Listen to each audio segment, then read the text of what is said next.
pressa, nunca acontece isso. Oba, começou a gravar. Pronto. Show de bola. Vamos lá. Sejam todos bem-vindos a esta aula que está sendo gravada. Hoje eu queria tratar de um assunto interessante com vocês, tá? Queria contar especificamente uma anedota que aconteceu comigo esses dias, né?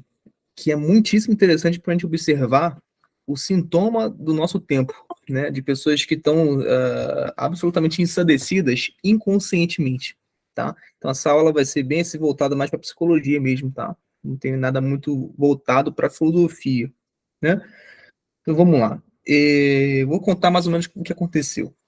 Eu estava indo no Parque das Águas, né? Vocês sabem que eu estou morando agora em São Lourenço, Minas Gerais, interiorzinho, né? De Minas Gerais. Eu estava indo no Parque das Águas, que é um parque assim absolutamente lindo, né? A entrada lá, né, triunfal, né? Tem fauna e flora à vontade. Obviamente, né? Tem água pra caramba, né? Água de sulfurosa, água do sei lá o que, água de magnésio que cura sei lá o que da filha do sei lá das quantas, da Vila do Cunhé. Então é um local muito frutífero, né, para passear. Eu na entrada, né, deste Parque das Águas, na qual eu estava eu, minha esposa, minha filha, chegou a me abordar um sujeito barbudo, né, aparentemente com uns 27 anos, né, quase 30, que chegou para mim e para minha esposa e perguntando: tudo bem? Boa tarde. Eu, pois não, né? Tudo certo? Como é que você tá? Ele chega e evoca a seguinte pergunta: posso ler uma poesia para vocês? Vocês gostariam de ouvir uma poesia? Eu, como apreciador de poesia, vocês bem sabem, né? Postando lá no perfil algumas coisas que eu fico lendo de Manuel Bandeira, né? Já li tudo do Manuel Bandeira, de poesia dele, todos os livros de poesia dele. Gosto do Afonso de Guimarães, me amarro, né, no Vinícius de Moraes, na Cecília Meirelles, né? Gosto da nossa poesia brasileira, sobretudo, né? Logo consenti, né? Olha o Alei brincando. Logo consenti, né? Ó, poesia, né? Vamos, né? Eu gosto de ser, olha, vocês me conhecem, né? Vocês devem achar que eu sou meio rabugento, meio, né? Meio pessimista, mas eu às vezes, né? Eu arrisco dizer, na maioria das vezes eu gosto de pôr uma esperança numa coisa e supor que vem coisa boa, né? Por mais que a aparência do sujeito já lhe diga que vai vir coisa desordenada, né, da cabeça dele, né? Mas aí, eu vou dizer para vocês, dessa vez eu estava certo, né? O sujeito, ele recitou uma poesia de cabeça, né? Que é da autoria dele próprio, que eu achei interessante. Mas depois que acabou a poesia, né, que ele recitou, o nome da poesia dele era Unidade, né? Ele fala sobre o que é personalidade, uma coisa assim bem bacana até, né? Modestamente falando, ele mandou muito bem. Só que ao decorrer dele ter acabado essa poesia, e aí eu quero usar esse sujeito, preste atenção nessa aula, porque eu vou usar ele como um símbolo do sintoma da insanidade do nosso tempo, né? Queria que vocês prestassem atenção, porque esse sujeito ele não está sozinho, ele não está agindo autenticamente. Pelo contrário, há um coletivo de pessoas que pensam igual a ele. Por isso que eu quero trazer aqui na aula, né? Então,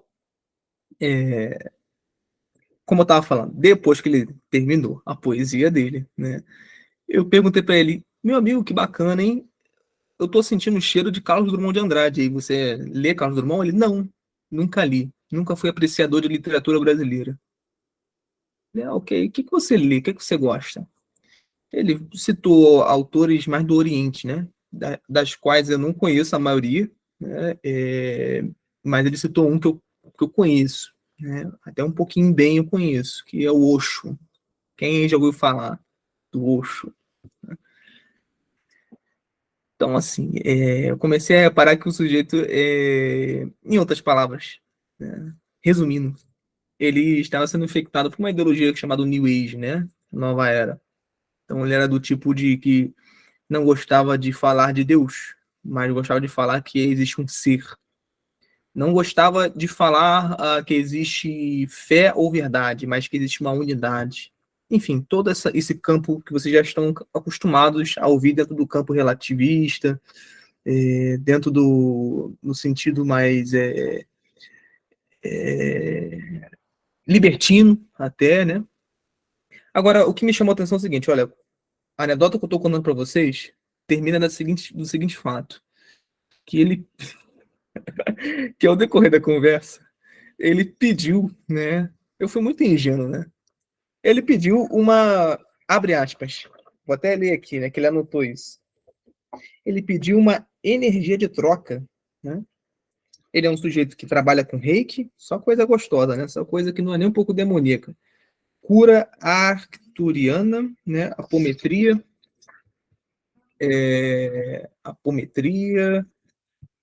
a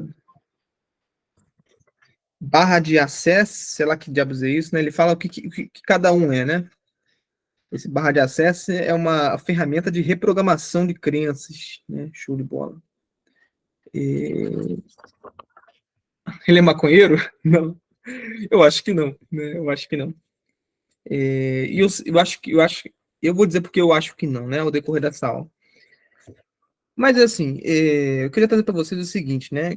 Que quando eu fui conversar com ele sobre o quesito de o que ele é, né? Eu perguntei para ele se a religião dele, quando eu estava conhecendo ele, era hinduísta.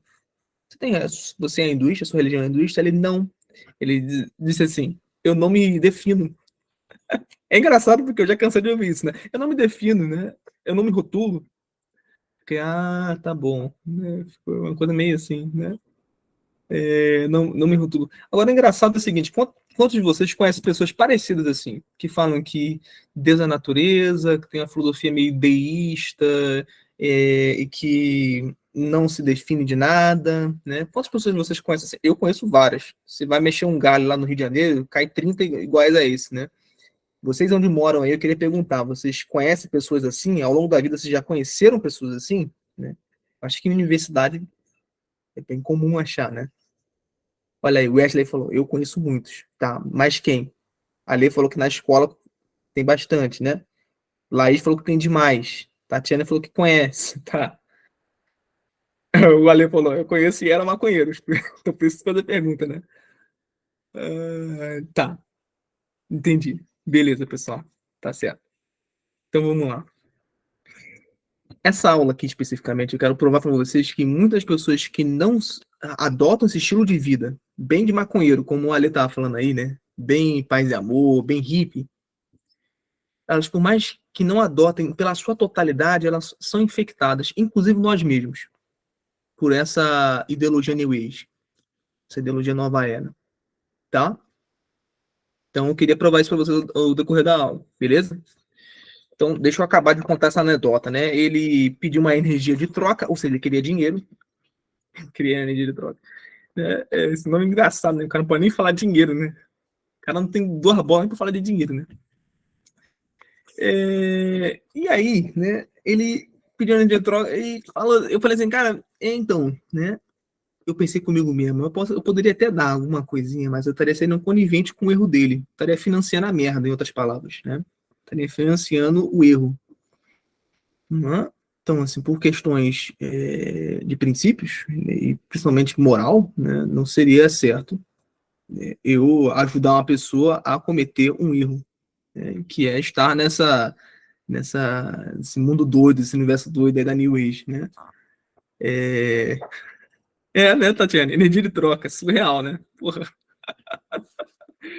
energia de troca, você pode lascar, né? E agora o mais interessante, né? Só abrir um parênteses. Já tô abrindo muitos parênteses, né? Mas deixa eu abrir mais um parênteses. Olha como é que esse pessoal é contraditório. Olha essa frase, eu queria que vocês prestassem atenção. Eu não me defino, não me rotulo. Vocês conseguem reparar que a própria asserção do não definir-se é uma definição? Vocês conseguem reparar isso? Eu não me rotulo. Isso também é um rótulo. Isso é absolutamente um rótulo, né? O rótulo das pessoas que não se definem. O rótulo das pessoas que é, gostam de ser diferentonas, né? É que nem a pessoa que fala assim, ó. Eu tinha um colega, né? Que ele fala assim, a moral é merda. Tudo que é moral é merda. Mas, preste atenção, ao negar uma moral universal, e portanto querendo uma amoralidade, uma amoralidade, uma ausência de moral, isso também é uma nova construção de uma nova moral. A moral da amoralidade. Você vê como é que essas coisas relativistas são autodestrutivas? Eu poderia conversar com um maluco, né? Eu poderia ficar lá horas conversando com esse doido, né? Falando, cara, mas vamos lá. Quantos igual você, né? Falam que não se rotulam, né? Milhares. Não se definem. Isso também é uma forma de definição, né? Você não se definir. Né? Eu poderia ficar lá pegando no pé dele várias vezes, mas eu gosto da afirmação do Eric Wagner, né? O Eric Wagner fala assim, olha, eu não discuto com o meu objeto de estudo.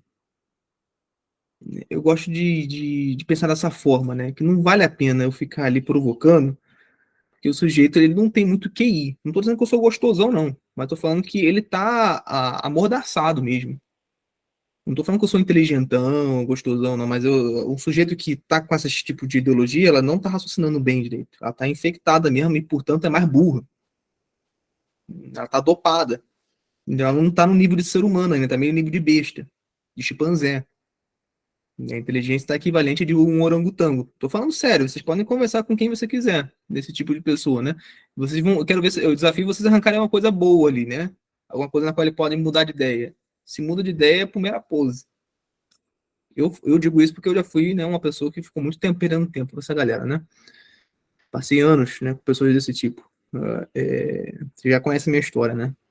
Eu tive amigos que eram maçons, né, macumbeiros, comunistas, trotskistas e etc. Né? Enfim. E aí ele me deu, né, essa folha aqui, por mais que tá todos os poemas dele, né? Tá contido todos os poemas dele, né?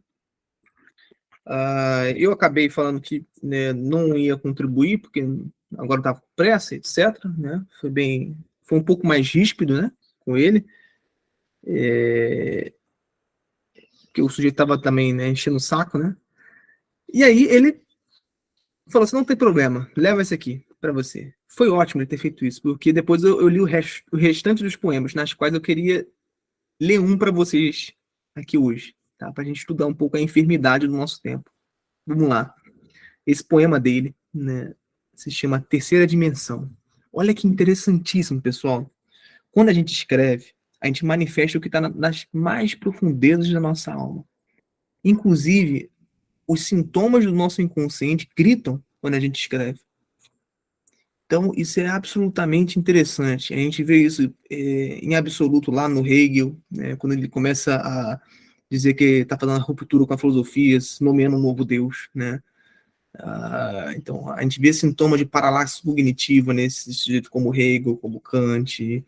Né? É interessantíssimo isso. Vamos lá. Terceira, como eu estava falando, terceira dimensão, o nome do poema. Vamos lá. Sem mais delongas. De onde vem essa minha insatisfação? Que anuvia e bloqueia meu coração? De onde vem esse desejo voraz? Essa vontade intensa que nunca satisfaz? Esses sentimentos são parte de mim, pois quando estou presente, não me sinto assim. Como é importante a mente perceber para não confundir esse desejo com o meu verdadeiro ser, que é pura beleza, completo por natureza, o Criador de tudo sim que habita dentro de mim. Bom, a gente está vendo aqui que tá um pouco primário, né? Tá um negócio meio ginasiano aqui o poema dele, né? No final de contas, ele é um poeta de rua, né? Então a gente não pode ficar pensando assim, nossa, tá um negócio meio piegas aqui, né? Preste atenção nesses versos que eu gostaria que vocês lessem, tá? É, De onde vem esse desejo voraz? Esse desejo voraz, que ele está tentando definir aqui, é a vontade dele de amar algo. O ser humano foi feito para amar. Sim ou não?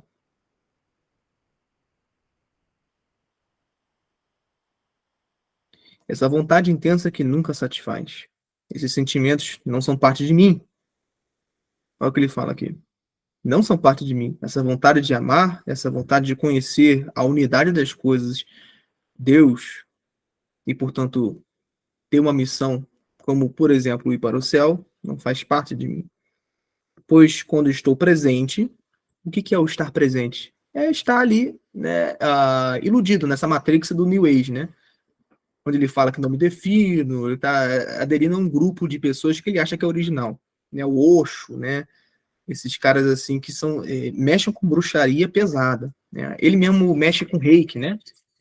Pesquisa um pouquinho sobre reiki, tá? Podem botar Padre Paulo Ricardo para explicar aí, tá? Né, o Ale perguntou o que, que é isso. Se eu for falar o que, que é isso, vou dar uma aula, viu? O que, que é reiki, viu, Ale? Acho melhor vocês pesquisarem por conta própria, tá bom? É muita coisa. Inclusive, assim, daria uma aula falar sobre o que, que é a nova era, New Age. O Ale perguntou, é putaria? Não, não é putaria. Aliás, vou mudo de ideia. É putaria, sim, no sentido intelectual da coisa. Assim, é masturbação mental total. Né? Religião indiana? Não, pessoal. Vocês estão viajando na maionese. Estão viajando na maionese. Seja bem-vindo, Yasmin. Estão viajando na maionese, tá? Não tem nada a ver, não. Beleza? É... Como é importante, ele prossegue aqui, ó. Como é importante a mente perceber para não confundir esse desejo. Lembrando, que desejo é esse? Esse desejo mesmo que ele quer de amar as coisas, de encontrar verdade nas coisas, universalidade nas coisas. Ao invés disso, ele está trocando por uma individualidade. A individualidade é o quê? Ele está aprofundado nessa ideologia New Age. O que é a New Age, pessoal? Rapidamente falando, para não ficar uma coisa ofuscada. É um tipo de tentativa do ser humano unir todas as religiões em prol de maconha, né, baixaria, no tipo assim, no sentido hedonismo. Então, assim, se eu fizer todos os meus prazeres, se eu disser que todas as religiões levam para o céu, se eu te falar que todas as religiões levam a Deus, que todas as religiões levam a Deus, isso vocês sabem identificar aqui, é da ideologia New Age. Tá? Para isso, eu recomendo um livro do Li Pen. Li Pen se chama L-E-E, espaço, Pen, P-E-N, tá? Que se chama Falsa Aurora. Vocês vão ter um calhamaço gigantesco só de depoimentos, só de estudos e investigações do quão a nova era está infectada em várias religiões, inclusive na mente de vocês, inconscientemente. Tá? Então, e vocês vão ver assim, seus parentes falando isso, né? Todas as religiões levam a Deus. Ah, é? E a religião satanista leva a Deus? É. Todas as religiões levam a Deus. O que eles não querem dizer com isso? Né? É que nenhuma religião no final importa. O importante é o amor. O importante é ser feliz. Se você é feliz sendo como pedófilo, seja feliz comendo criancinhas. Se você é feliz roubando, seja feliz sendo cleptomaníaco. É claro que eles não vão dizer isso, obviamente, mas na prática é isso que acontece. Eles legitimam isso. Se você é feliz se sentindo uma mulher, sendo você um negão de 3 metros, ué, seja feliz. Entre no banheiro feminino. Entendeu? Na prática isso acontece, mas eles não vão defender isso, obviamente, né? Vocês não vão ver ninguém defendendo isso. Bom, até hoje, né? Estamos em tempos tão malucos, daqui a pouco entra, né, gente, assim, defendendo publicamente isso, né? Pedofilia, etc. Mas, fazendo a análise aqui novamente, você percebe que, assim, eu escolhi esse poema dele, que é chamado Terceira Dimensão, até pelo nome, né? Porque ele está vivendo numa terceira realidade, né? Num mundo paralelo. Você está entendendo? Então, é óbvio que quando a gente se lida com esse pessoal, quando a gente liga com esse pessoal, tá? A gente tem que supor o seguinte, que há uma pá de conceitos que estão mal formados na cabeça deles, né? Como a palavra, por exemplo, Deus, ou, por exemplo, a palavra amor. Está absolutamente deformado.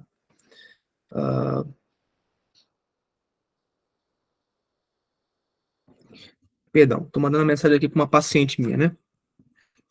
Ela falou que vai se atrasar um pouco no atendimento comigo e, portanto, eu vou dar um pouquinho mais de, de minutinhos de aula daqui a mais com vocês, tá? É, Então, vamos lá. O que é esse criador que ele fala no poema? O criador é o mesmo criador de Spinoza.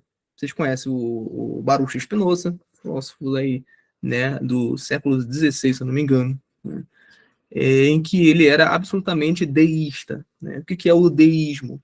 O deísmo é uma crença divina em um Deus uno, no estilo quase platônico, quase no sentido demiurgo, né, de Platão. Vou dizer assim, espectral, tá? Não tem nada assim como Platão quis dizer. O Deus demiurgo de Platão está mais associada ao Deus do cristianismo do que qualquer outra coisa, tá? Mas eu quis dizer no sentido alegórico, tá? Então, assim, é um Deus que é a natureza, é um Deus pagão. Né? A nova era gosta muito de paganismo, vocês podem ver. Tem muito de paganismo dentro da nova era. E quando se fala de uma árvore, por exemplo, isso é Deus. Quando eu falo, por exemplo, de um beijo gay, isso é Deus.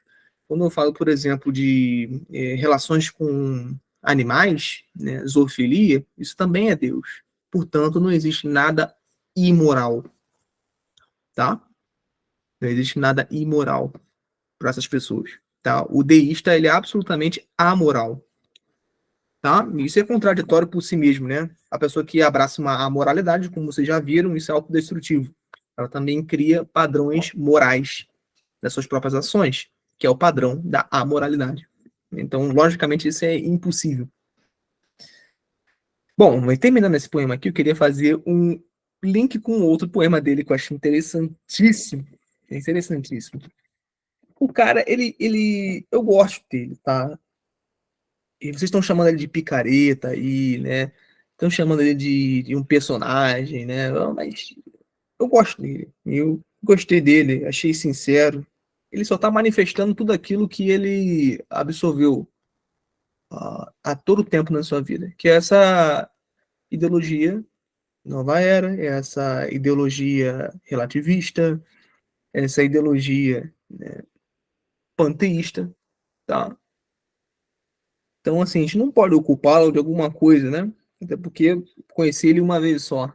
Eu vejo muita sinceridade, vi muita sinceridade nos olhos dele, viu? Então, vamos lá. É, Depois eu quero rir com vocês aqui uma coisa, né? Mas vamos lá, vamos uma parte séria ainda. Tem um poema deles aqui que eu gostaria de ler, tá? Que se chama Perfeição Divina. Atentem-se. Atentem-se para vocês verem a enfermidade do nosso tempo. Tudo acontece no momento adequado, nem antes nem depois, quando estou preparado. Se preparar é estar cada vez mais consciente do que acontece dentro e fora da mente. Não sigo mais cada pensamento. Ao invés disso, os observo. Fico atento, e aqui uma tristeza, né? Esse aqui é Brasil, né, pessoal? O cara escreve atento. Isso dá para ver. Com erro de português. A espaço tento. Brasil, meus amigos. Né? O cara é poeta e não sabe escrever. Assim vou ficando mais tranquilo, cada vez mais perto do infinito. Quem sou eu que não pode ser nomeado? Olha só, preste atenção nisso. Ainda que a mente tente por todo lado, entender não quero mais. Percebo que o que mais me satisfaz é apenas estar presente, sem ser tão exigente, com os outros ou consigo, atingindo a paz que sempre esteve comigo. Tá. Enquanto eu estava conversando com ele, né, ele detestava conceitos, né? Vocês que entendem sobre o nominalismo de Guilherme de Ockham, percebem que são o mesmo tipo de enfermidade? Vocês conseguem perceber que se trata da mesmo tipo de sintoma, de doença? Que é o tipo de sujeito. O que é o nominalismo? Vamos lá, para quem não está entendendo bulhufas que eu estou falando. Se atentem. Nominalismo é quando. Vou dar um exemplo pouco, vamos lá. Eu gosto desse exemplo. Quando eu olho para essa garrafa aqui de água, né, eu falo para ela: olha, isso aqui, para mim, na minha opinião, não precisa se chamar de garrafa. Se chama copo. O conceito do copo foi nomeado por um homem. Logo, eu, homem, posso modificá-lo. Isso é o nominalismo. As coisas só têm nome de modo na qual a entidade pode ser mutável. Então, se a, se a entidade do copo, né, é feita por alguém que o nomeou, significa que eu também posso modificar essa entidade e dar um novo nome. tá? Isso, esse livro é muito bom. As ideias têm consequência do Richard Weber, tá? Recomendação minha. E fala bastante disso, tá? Então, assim, esse é o nominalismo, pessoal. E daí a gente vai ver hoje ideologia de gênero, por exemplo. Fruto do nominalismo, obviamente. Fruto do nominalismo. Ah, eu nasci homem. Não importa. Simone de Beauvoir falou, olha, ninguém nasce homem e mulher. Cada um torna-se homem e mulher. Entendeu? Então, nenhuma garrafa nasce garrafa. Ela torna-se garrafa se eu assim bem quiser chamá-la. Lembrando, Guilherme de Ockham no século XIV, pessoal. Antes da Revolução Protestante. Antes da Reforma Protestante, tá? Ou seja, não é culpa do, literalmente, total do Lutero ter criado assim a livre interpretação das Sagradas Escrituras, tá? O liberalismo veio um pouquinho mais antes. E a meia-culpa que nós temos que assumir enquanto católicos é que Guilherme de Ockham era um católico, né? Na crise da escolástica, ele assim brotou. Homem muito erudito, viu? Guilherme de Ockham não é um bestalhão, não. Mas é daqueles tipos de sujeitos que estudaram tanto que ficaram burros. Guilherme de Ockham, né? Então, vamos lá. Atenda esse verso. Eu gostaria que vocês prestassem atenção, porque muita gente compartilha desse tipo de pensamento. E essas pessoas na qual eu digo são seus parentes e colegas, tá? Do que acontece dentro e fora da mente, não sigo mais cada pensamento. Ao invés disso, os observo, fico atento, assim vou ficando mais tranquilo, cada vez mais perto do infinito. O infinito para ele é Deus, né? Na qual ele não nomeia ele. Ele fala que é ser. Quem sou eu e que não pode ser nomeado? Ainda que a mente tente por todo lado entender, não quero mais. Percebo o que me satisfaz. Você entende como é que é uma coisa. A nova era é isso, né? A ideologia nova era é isso. É voltar exclusivamente às coisas dos prazeres carnais, hedonistas, né? Percebo o que me satisfaz. Ele não quer mais entender, né? Esse sintoma que ele estava sentindo no outro poema aqui, né? Que ele nomeou de terceira dimensão, né? Ele não quer mais entender o que, que é essa vontade dele, né? Que nunca o satisfaz, né? Então, ele tá me lembrando um pouquinho de Schopenhauer, né? Eu disse que essa aula não ia ser muito de filosofia, mas é inevitável, né? A psicologia é filha da filosofia, né? Então, se a gente vai estudar a mente humana, se a gente vai estudar a alma humana, a gente vai ter que lidar com filosofia. E não à toa os padres, para se formarem, seja padre aqui ou há 1000 anos atrás, tinham que precisar de 2 anos de preparo, depois 4 anos de filosofia, depois 4 anos novamente de teologia, depois fazendo doutorado se quiser, né? Então, assim, dentro dos seminários, para quem é católico, para se formar como padre, você precisa de filosofia primeiro e depois teologia, né? Isso não é à toa, né? Para compreender um pouco de teologia, que também advém, né, dentro da psicologia, tá? Por mais que a psicologia negue hoje em dia, isso fica como, se você negar isso, fica como se fosse um manco, né? Tentando andar com uma perna só. Então, quem sou eu que não pode ser nomeado? Vocês percebem a crise de identidade aqui ou sou só eu? Vocês conseguem reparar na sutileza disso aqui? Isso aqui é riquíssimo. Estamos em tempos que a crise de sentido é endêmica. Às vezes, um sujeito chega para um psiquiatra e joga essa seguinte situação, né? O Viktor Frankl ele fala isso, né? Fala assim, olha, chega um psiquiatra e fala assim, olha, eu não tenho mais sentido na minha vida. O que o psiquiatra vai fazer? Né? A função do psiquiatra é passar a porcaria do remédio, né? Ele quer saber um fármaco, né? Para amenizar isso. Mas quão frutífero seria se o nosso tempo entendesse que essa função não é para o psiquiatra, não é para o psicólogo, não é para o terapeuta, não é para ninguém assim desse profissional da saúde mental, mas sim para um padre, para um pastor. Então a crise de sentido hoje que vocês estão vendo, e por consequência a crise de identidade que as pessoas estão tendo, é falta desse teocentrismo que o homem foi cada dia mais abandonando durante séculos.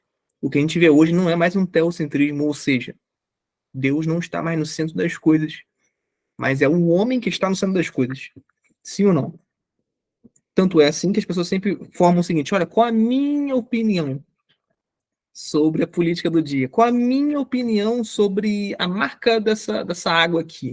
O que eu acho? Gostei, não gostei? Né?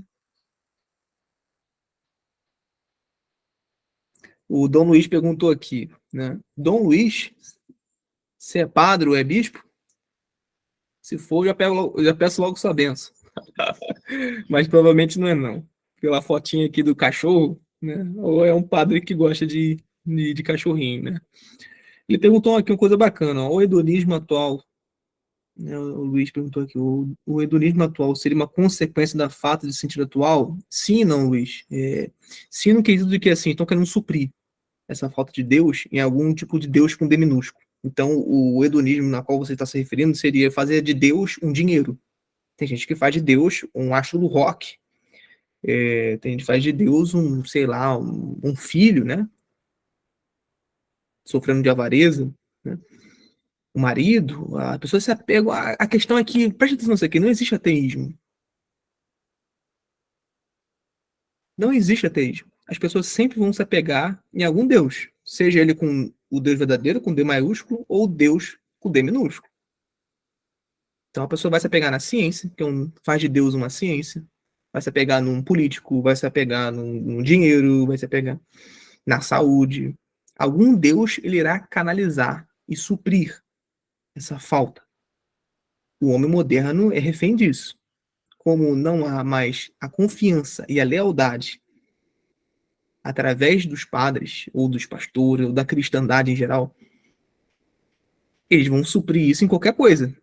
Né? Seja nos desejos carnais, que é a coisa mais básica, até um cachorro no cio sabe fazer isso, né? Ou, a, ou lá no psicólogo, né? Tentando achar esse problema. Agora, o questão é o seguinte, né? A pessoa que está procurando o psicólogo ou psiquiatra, você consegue entender que isso é um desejo puramente humano, né? Da pessoa encontrar, qual a palavra que eu vou usar?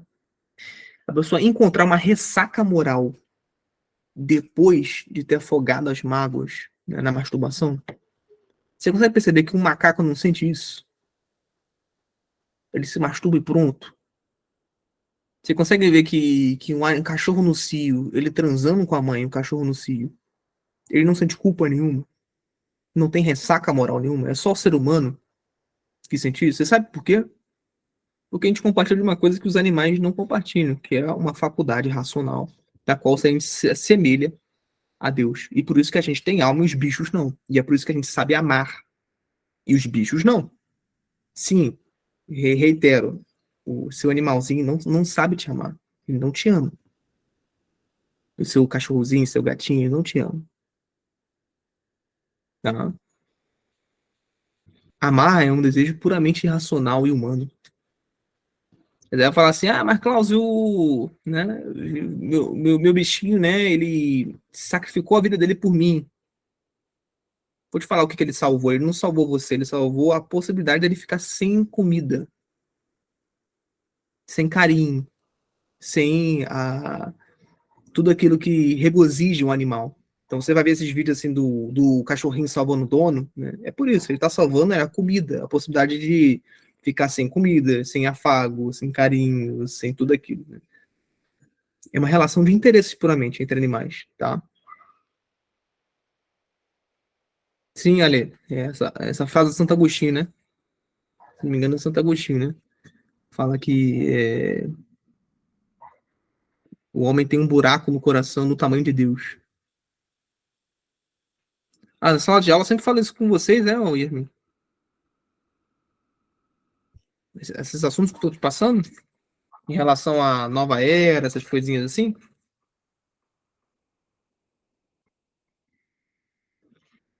Bom, seu papagaio, né?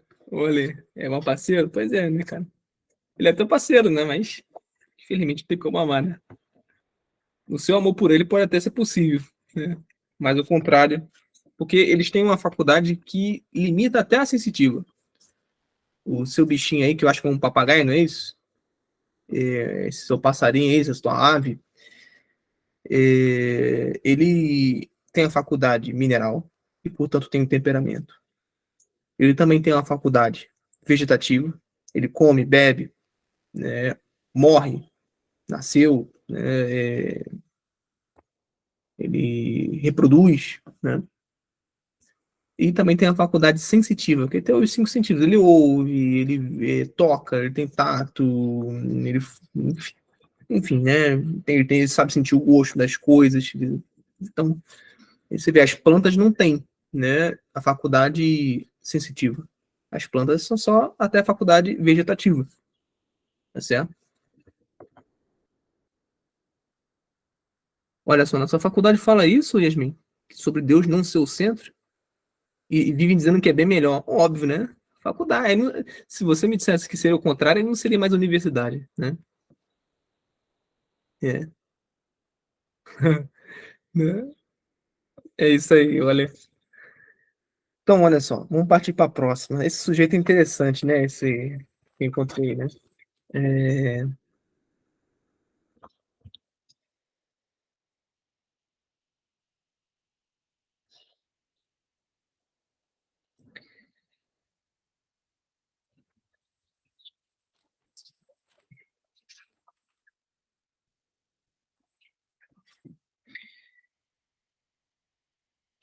olha isso aqui. Falsa dualidade. Tudo é espiritual. O trabalho, a socialização, o retiro, a solidão, a luz e a sombra, o eu e o outro eu, o feminino e o masculino, o amor e o medo, a perfeição da dualidade, um não existe sem o outro. Essa é a verdade. Ambos são o mesmo dentro da unidade. A mente não pode a unidade entender. Só a atenção pode conhecer. Na atenção ao agora reside nosso verdadeiro poder. Você entende porque eu gosto dele? Né? Porque eu vejo muita sinceridade desse sujeito. Né? Vejo muita a transparência desse sujeito. Você entende que ao mesmo tempo, né, que ele nega a possibilidade de entender as coisas, né? Ele automaticamente coloca outro tipo de subterfúgio, né? Outro tipo de, olha, vou repetir aqui para vocês, né? Esse verso aqui, pra vocês entenderem o que eu estou falando, né? Que ele fala aqui que a dualidade é importante, né? Coisa óbvia, né? São Tomás de Aquino ele vai dizer, né? Que uma coisa só o é porque antes existe o seu contrário, né? Então se a gente quer ah, ir para o céu, é porque antes existe uma perfeição chamada Deus. Se a gente quer o que é bom, é porque a gente sabe o que é mal. Né? Então, o que ele está dizendo aqui, ó. Por isso eu gosto da sinceridade dele, né? Ele entendeu esse princípio cristão, mas manipula segundo a sua própria vontade. Né? Ele usa o princípio cristão como plástico, né? Então, ele falou aqui, ó, o eu e o outro eu. Preste atenção nessa palavra, o eu e o outro eu. O que é esse outro eu? É a mesma sintoma que eu já expliquei para vocês da enantiodromia. O que é a enantiodromia? Né? É um contraste que existe dentro do seu inconsciente e que você vive reprimindo. Tá? Então, assim, São Paulo, ele perseguiu cristãos. Estava lá a enantiodromia dele, que era o contrário desse ódio aos cristãos na qual ele queria matar. E no fim, qual foi o resultado? Ele se tornou um cristão. Sarah Winter, feminista, louca abortista, abortou um filho, inclusive, quando era feminista. Ódio ao cristianismo. Passou-se alguns anos, consumida pela enantiodromia, se tornou cristã, católica e contra o aborto. Nietzsche, Friedrich Nietzsche, detestava o compositor, é, compositor, me fugiu aqui na cabeça. Qual o nome do compositor que ele detestava? É Wagner, né? Wagner, se eu não me engano. Eu esqueci o primeiro nome, né? Que era, esse Wagner era um nazista, inclusive, né? Ele detestava ele, depois passou a amá-lo, né? Tá? Richard Wagner. Obrigado, Luiz Augusto. Daqui a pouco eu leio sua pergunta, tá?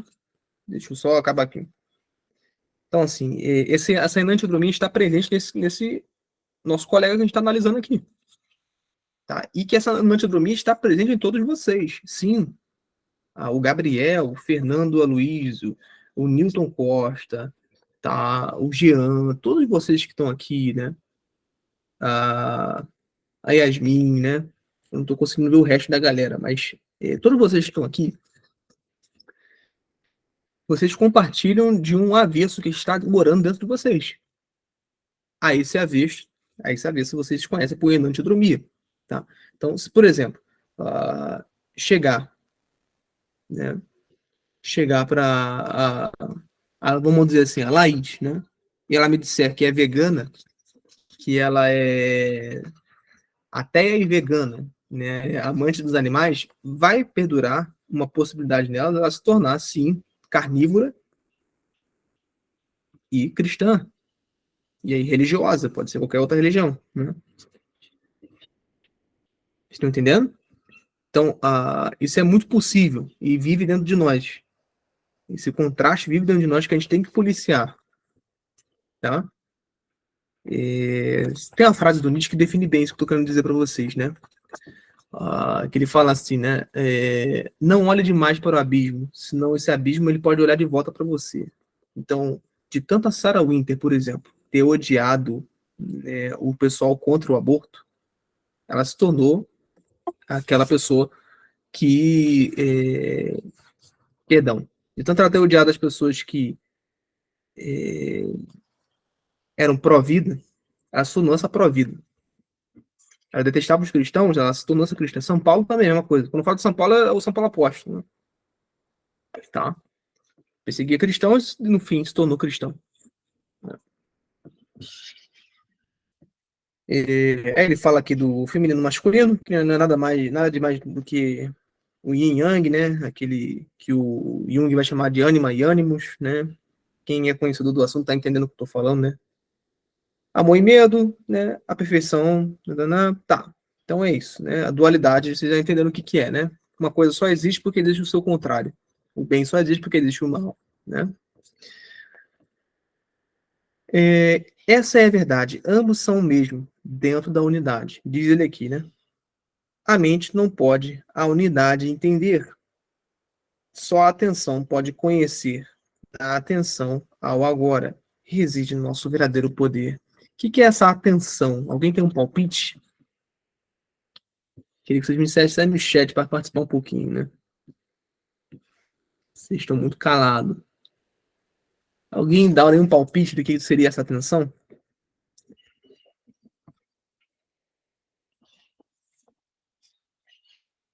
O Dom levou alguém. Faço a mínima ideia. A Lady colocou um flow. É tipo isso, meu, né? É basicamente isso. Mas tem o um nome mais correto, mais certeiro. Quero ver se alguém vai dizer. Vai acertar.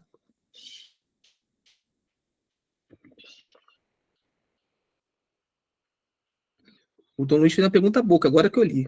Cláudio, até que ponto o ambiente em que vive pode. O ambiente em que vive pode te influenciar? Já vou responder essa daí. Deixa eu só terminar aqui, senão eu me perco no raciocínio. Ninguém mais deu dar palpite aí. Show. Só tá engaladinho aí. Tá. Vocês sabem, pessoal, que especificamente no Brasil, essas coisas estão ganhando peso. Digo, as demais religiões, e principalmente a Nova Era, tá? Essa ideologia de Nova Era. E, portanto, essa atenção que ele está falando aqui, esse rapaz, né? Ele está se referindo a uma atenção estilo Nirvana, dentro do budismo, que está bem presente no Brasil, né? Só está em decadência no resto dos países. Agora o Brasil, ele suga bosta. Vocês podem reparar. O Brasil é um imã de bosta, né? Então, dentro do Brasil é muito comum você ver essa mistura de religiões, né? A Nova Era proporciona isso, né? Um pouco de cristianismo, como vocês puderam ver aqui ao decorrer dos poemas que eu citei para vocês, um pouco de budismo, que é essa atenção que ele está se referindo aqui, né? Bem isso, Luiz. E também um pouco de hinduísmo, né? Que vocês viram no primeiro poema, né? Agora, assim, para fechar a chave de ouro, né? Para a gente fechar e abrir para perguntas, né? Deixa eu ver o que a minha paciente disse aqui. Não respondeu nada, não. Tá. Ela falou que vai se atrasar um pouquinho.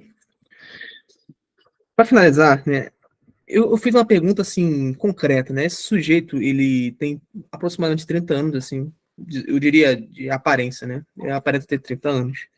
É um sujeito barbudo, né? Meio largado, assim, com um olhar meio triste.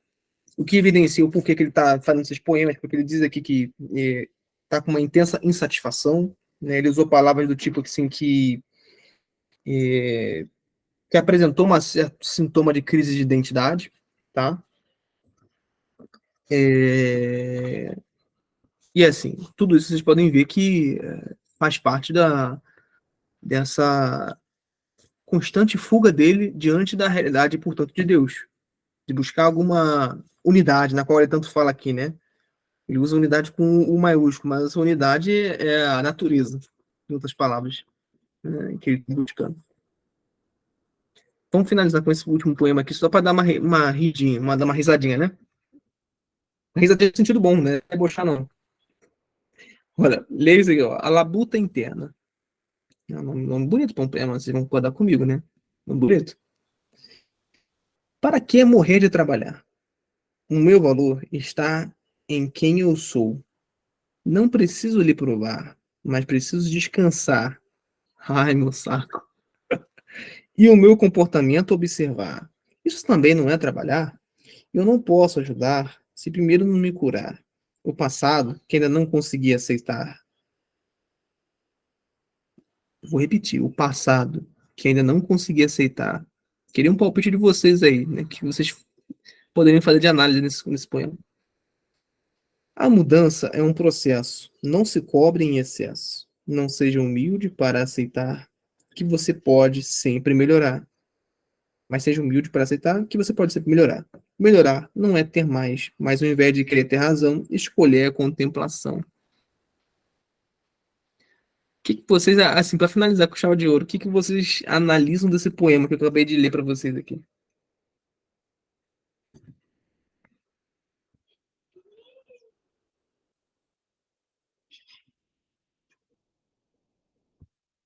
Palpites? Vocês estão vivos? Estão dormindo, pô?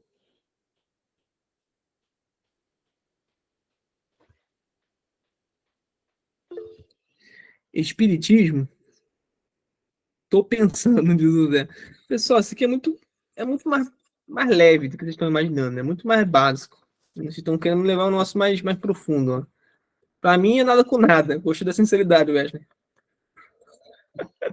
Esoterismo, disse aqui o Dom Luiz Augusto. Tá bom, tá bom. Tô gostando do palpite de vocês, hein? Mas é um negócio mais simples, tá? É um negócio mais simples. Qual é a simplicidade do negócio? É o seguinte: vocês percebem que ele tá justificando pra ele mesmo que ele não quer trabalhar, quer continuar vagabundo? Olha, o Wesley pegou. Desculpa para não trabalhar. Haha. Exatamente. Ele quer fugir da realidade? Olha, isso aqui tá evidente, né, José? Desde o início dos poemas que eu tô lendo, você acha que você reparou isso, né? Inclusive, um dos poemas que eu li é chamado de Terceira Dimensão dele. Você vê como tem um monte de gente que pensa igual a ele? Em questão assim de. Tem até uma música do Tim Maia, né? O que eu quero é descanso, descanso. Esse negócio de trabalhar, né? Tem uma música do Tim Maia, né? Que representa o povo brasileiro.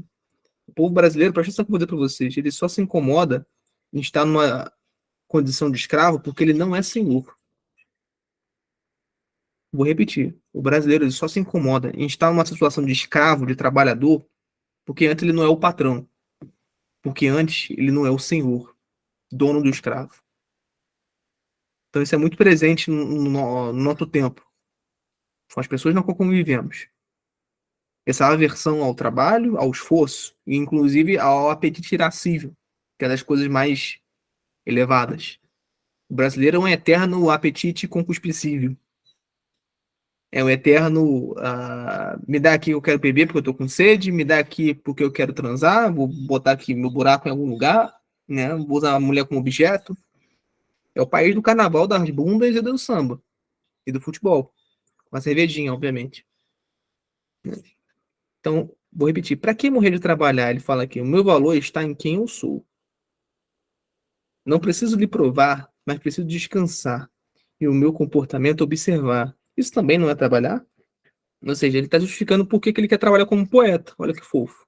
Né? Eu não posso ajudar se primeiro não me curar. Vocês percebem que esse verso aqui evidencia o que ele deve justificar para os pais dele? Que ele deve morar com os pais? Eu não posso ajudar se primeiro não me curar. Os pais devem pedir para ele: meu filho, me ajuda a fazer dinheiro, tô precisando. Ele: não posso te ajudar se eu não me curar primeiro, pai e mãe. Ou seja, é um absoluto egóico. Uma pessoa que só tem um olhar para si mesmo. Quantos adolescentes jovens você não conhece assim? Esse sujeito não é jovem, ele deve ter uns 30 anos. Na cabeça dele, ele acha que é jovem. E para isso tem até um sintoma que Jung chama de puerternos, né? É o famoso síndrome do Peter Pan. É aquela pessoa que não quer crescer nunca, que não quer ficar velha nunca.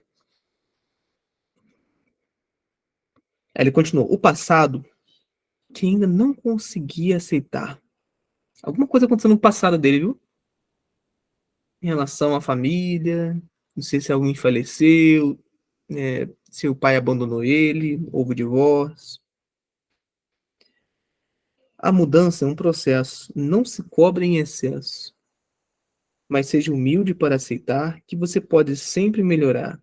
Melhorar não é ter mais, mas ao invés de querer ter razão, escolher a contemplação. Ou seja, os pais estão sempre querendo ter razão, ele está querendo ter contemplação, né? Ficar ali na punheta espiritual de ficar escrevendo poemas, sendo inútil dentro de casa e sendo um mochilo na vida dos pais. Bom, isso aqui é uma dedução que eu lhe faço de um sujeito que eu conheci em alguns minutos. Claramente estou fazendo de maneira mais hiperbólica, né? Claramente estou fazendo uma análise, né, de um sujeito que não é meu paciente, mas que pode ser matéria de estudo para nós, tá bom? Porque se assim eu for e eu estiver certo na análise, isso não é só ele que sofre disso. Vocês podem ver concretamente. Não naquilo que eu estou lhe falando, presta atenção no que eu estou dizendo para vocês. Não naquilo que eu estou falando para vocês, mas com seus próprios olhos, do que vocês estão vendo. É ou não é assim? Vocês já me disseram que é assim. Então fiquemos atentos, porque somos fruto do meio. Nós podemos ser fruto do meio se a gente não se corrigir, tá? É até puxando aqui a pergunta do. Já que eu estou falando do fruto do meio, né? A pergunta do. Deixa eu ver aqui, do Dom Luiz Augusto, ele perguntou assim: Cláudio, até que ponto o ambiente em que vive pode influenciar? Absolutamente tudo, desde que a pessoa não esteja consciente do que aquele ambiente está lhe influenciando. Essa é a resposta, tá bom? Então, como assim? Bom, se a pessoa, se a pessoa ela não estiver consciente do problema, ela vai ser refém daquele problema. Se a pessoa não tiver consciência do que ela tem uma genética ruim, um ambiente desproporcionado, disfuncional, o pai bate na mãe, o bisavô sempre foi criminoso, e o avô criminoso, e o pai também é criminoso, ele está condicionado, em certa medida, sim, a ser um criminoso, a bater também na esposa, entendeu? Ele tem que estar consciente desses problemas. Para isso que vem a terapia, né? Vamos lá, pessoal, abrindo para perguntas aí. Abrindo para perguntas. Rapidinho, para finalizar aqui a aula.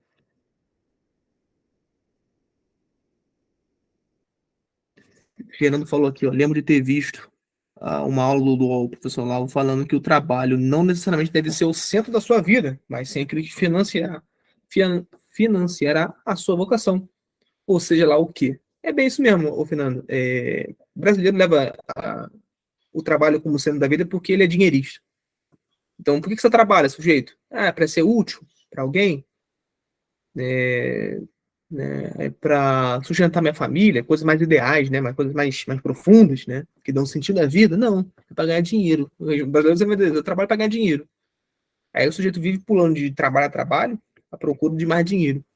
Inclusive, um parente meu, né, perdeu o emprego dele, né, porque ele ficou pulando de um lugar para outro com tendências de ambição, né, de ganhar mais do que o outro trabalho, né. Então,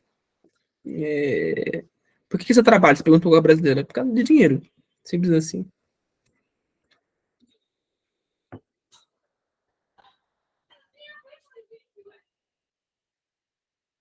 Aham, ok.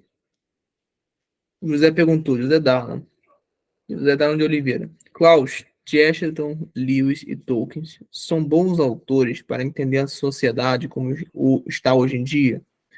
Sim, E um pouco de não, que eu posso dizer, José, porque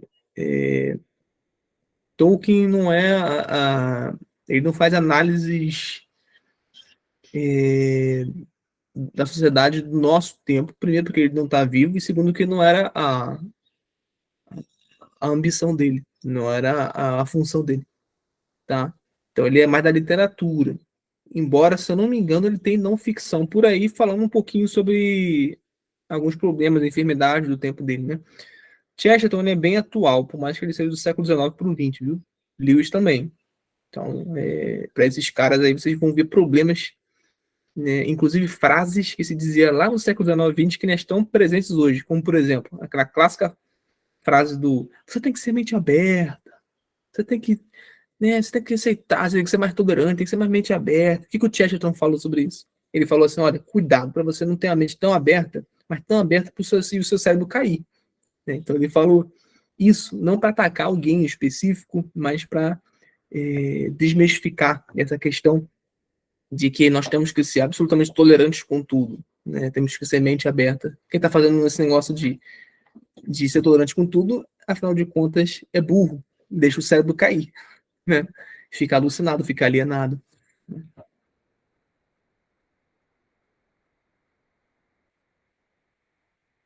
Tá certo, pessoal? Então é isso. Vou parar de gravar aqui. As perguntas que vierem depois, que estão se desvirtuando um pouco aqui, eu vou responder em off, beleza? Deixa eu parar de gravar aqui rapidinho.